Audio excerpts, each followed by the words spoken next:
everybody. My name's Zoe with the Center for Women, and today we'll be having Kecia Carroll present her presentation on personal branding. So Kecia, go ahead and take it away.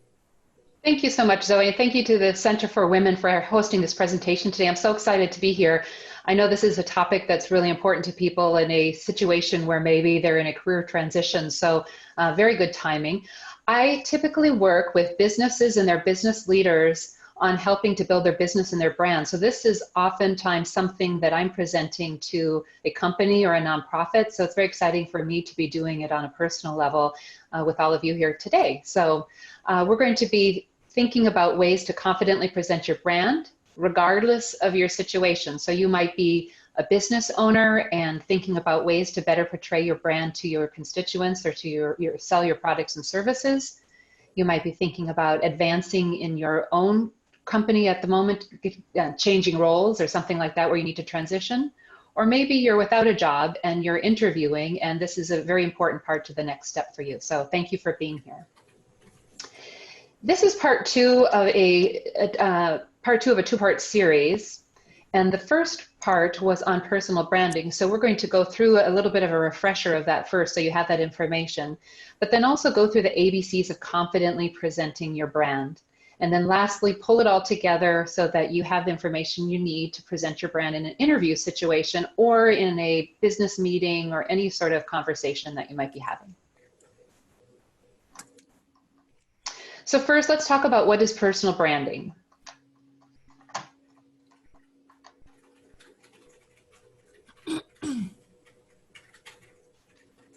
Personal branding is how you present yourself. It's the unique combination of skills, experience, and personality that you want the world to see in you. It's the telling of your story and how it reflects your conduct, behavior, spoken and unspoken words and attitudes. So it's really what you stand for. In the presentation that we did previously, we went through 3 steps, and I'll go through those briefly with you now as a refresher. So we talk about identifying what makes you unique. So everyone that joined us last week went through an exercise where they put together a list of all their unique skills, qualifications, values, things that make them special, things that they want to portray, and then put that into a brand statement. So this becomes sort of your introduction, a little bit of your elevator pitch, something that you might see as an overview in a resume. And then lastly, we talked about living your brand. So this means how you portray yourself, whether you're in person or possibly or oftentimes on social media. It also is how you portray yourself in an interview situation. So let's go through talking about how we can confidently present your personal brand. And I use the ABCs and how I usually describe this to people because it's a really easy way to be thinking about it, sort of a framework. So first, A, for appearance. How you look matters. For B, we're going to talk about behavior or how you act. And then for C, communications. And this is really how you sound. How you sound, what you say, and how you say it. So for A, appearance. How you look. You know, the old saying that you can't judge a book by its cover. Unfortunately, in this case, it's true. First impressions really matter. So if you're in an interview situation or trying to present your personal brand, it's important that you dress for success from head to toe. In person, of course, maybe you're wearing a suit or a business outfit. You should have on good shoes that are coordinated, unless, of course, you're an architect or interior designer, something creative. And sometimes I see people with fun pops of color or something like that. You need to decide what works with your brand. Wear your professional attire. Solid colors are good for authority. Dark colors are good for authority, and solid colors are good on camera. So if you think about it, if you have a real wild outfit or a print or something like that, that's sometimes distracting. Make sure it looks nicely pressed when sitting down. This is one of the things that I've seen for people that are doing interviews at a desk these days, because you're maybe wearing something that drapes or is going to buckle when you sit down. So something to think about in what you prepare to wear on your call. And then avoid large or flashy jewelry. This is important whether you're in person or on virtually, because that also can be distracting. And I remember one time I was in a meeting and the person had a really clunky bracelet on. And every time she went to take notes or write or even talk with her hands, it would clunk against the desk, and it was just very distracting.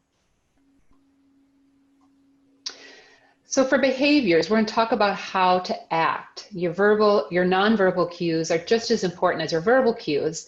So let's first talk about the things to do. Smiling, this one's important. And this one's actually one that I struggle with. It's something that really relaxes you and relaxes your audience. But I know for me, when I'm presenting, or maybe for you as well, you're trying to get your message across, and it's very tempting to be maybe a little stern or serious. So really be thinking about smiling. It conveys a very confident message. Maintaining eye contact is important. Right now I'm looking at the camera, but if my eyes wander, I look around, or I'm looking at my desk, that's usually something that's not good for expressing confidence. Sit tall, slightly forward, maybe with your hands folded in front of you like this. You have a very different perspective if you do that versus hanging out a little more calmly. So just kind of be thinking about your body language. Watch your facial expressions. This is something that's both for a visual or for a virtual meeting as well as in person. But if you think about it, you might be asked some challenging questions and you don't want it to show in your face. So what are some things that you shouldn't do? Folding your arms. Folding your arms has always given an impression that you're standoffish and not open, which generally isn't good in an interview situation. And you want to be thinking about your fidgeting. This is one way that people really see your nerves, and that takes away from your confidence. No twisting and turning, no swiveling, no tapping your feet.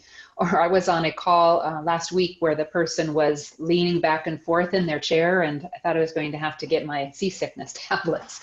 So just something to keep in mind when you're portraying confidence. And again, no sudden large movements.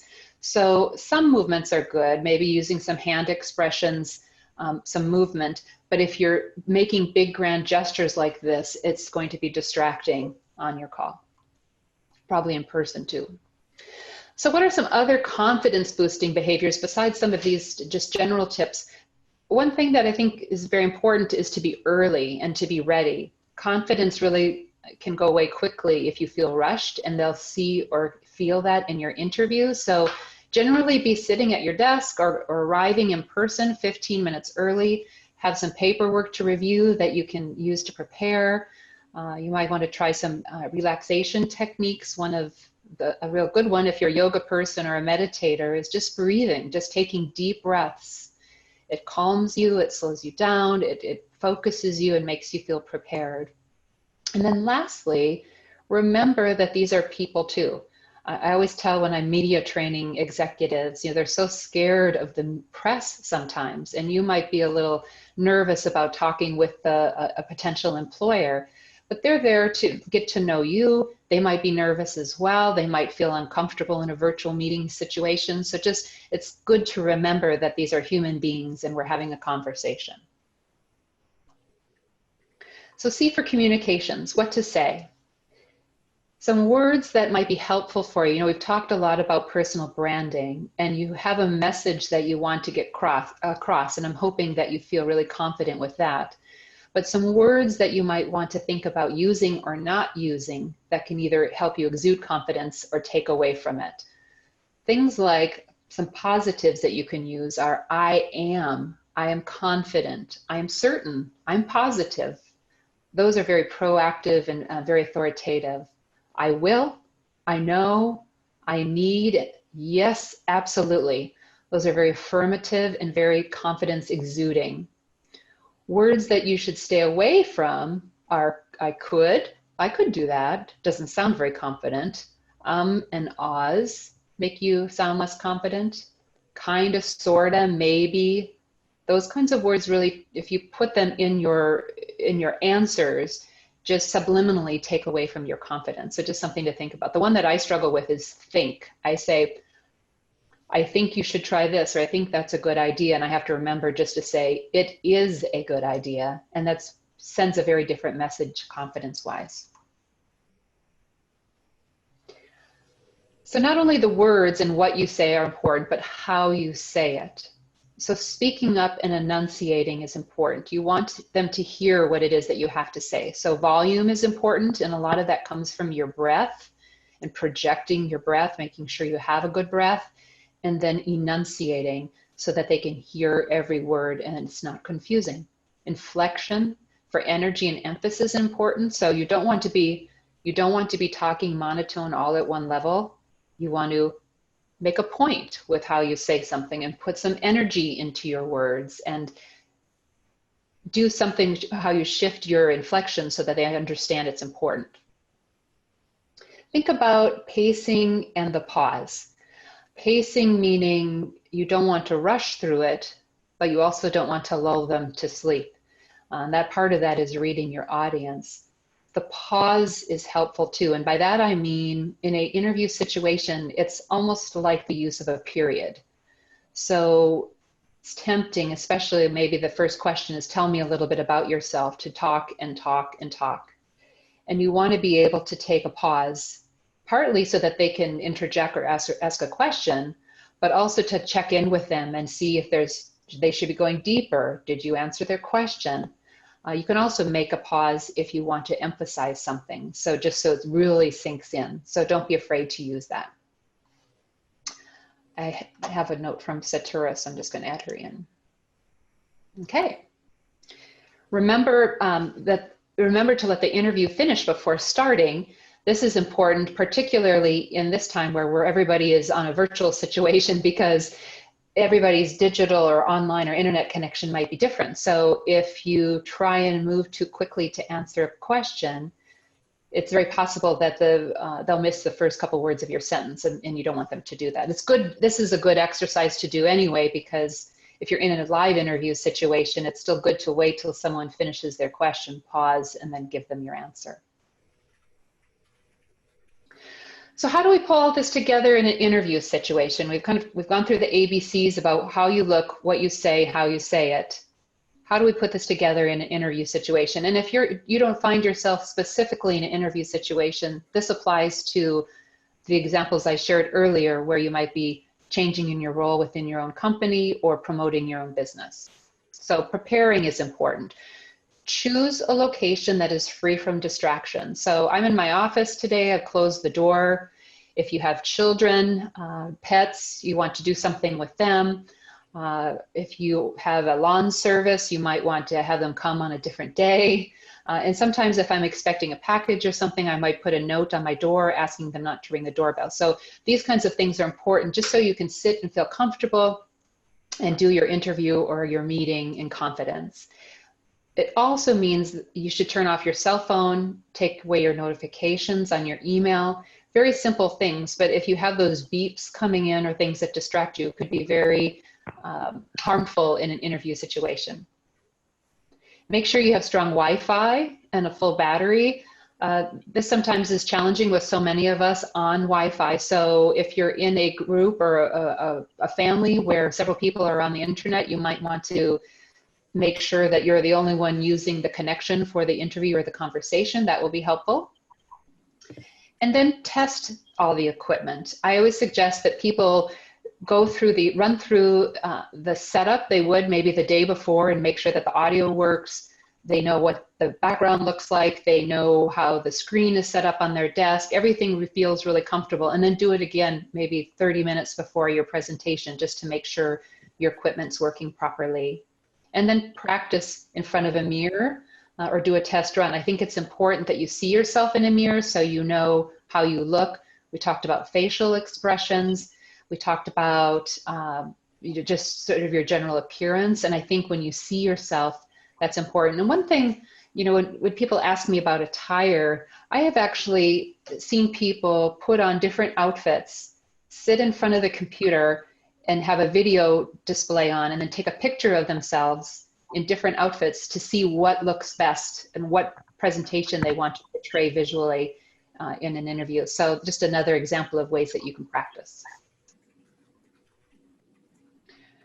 Practice answers to standard questions. So this is more of job hunting techniques, but I put this in here just because I think this is an opportunity for you to present your story your brand, regardless of the question that's asked. So these are some of the typical ones that you might see, and you should be prepared to answer them confidently, but also in a way that you're sharing your personal brand story. So for example, when they say, tell me about yourself, you want to make sure that part of that answer talks about the values, the skills, the unique strengths that we talked about in building your personal brand.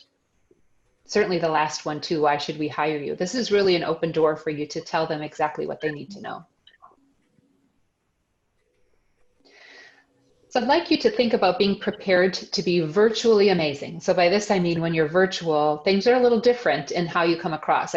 I feel that even with the amount of work that I do presenting both on and offline, there's something different about being in front of a computer that's very different than being in person. So these are some things that you're going to want to think about. Know what you look like. We talked about that example earlier, kind of get a sense of how you fit into your environment, how you fit in with your computer, how your attire comes across. Avoid dramatic angles. Look at the camera. And if you're looking straight ahead and your eyes are in the top third of the computer, then you're going to look like you're talking to them, right in front of them, having a conversation. Your face should be centered versus off to one of the sides.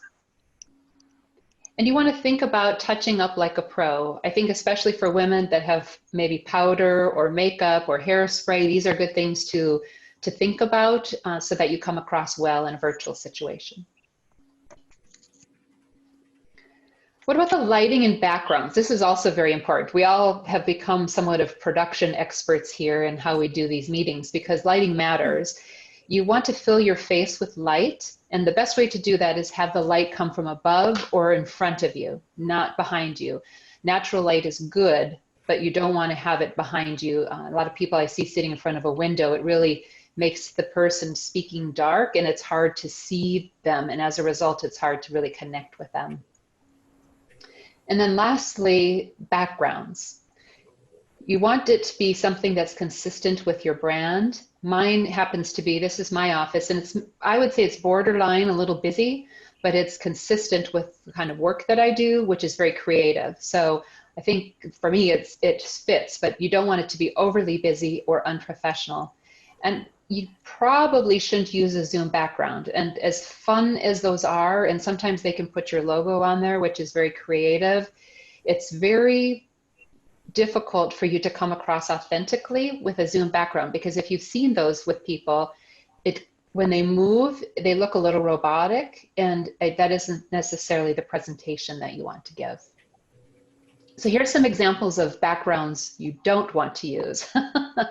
And kind of overemphasizing this a little bit, but this is, you'd be surprised at some of the meetings that I've seen. I've actually seen people in their bedrooms with their bed in the background, which I know for some people they're in a situation working from home where they don't have a lot of options, but try and make sure that the background looks really professional.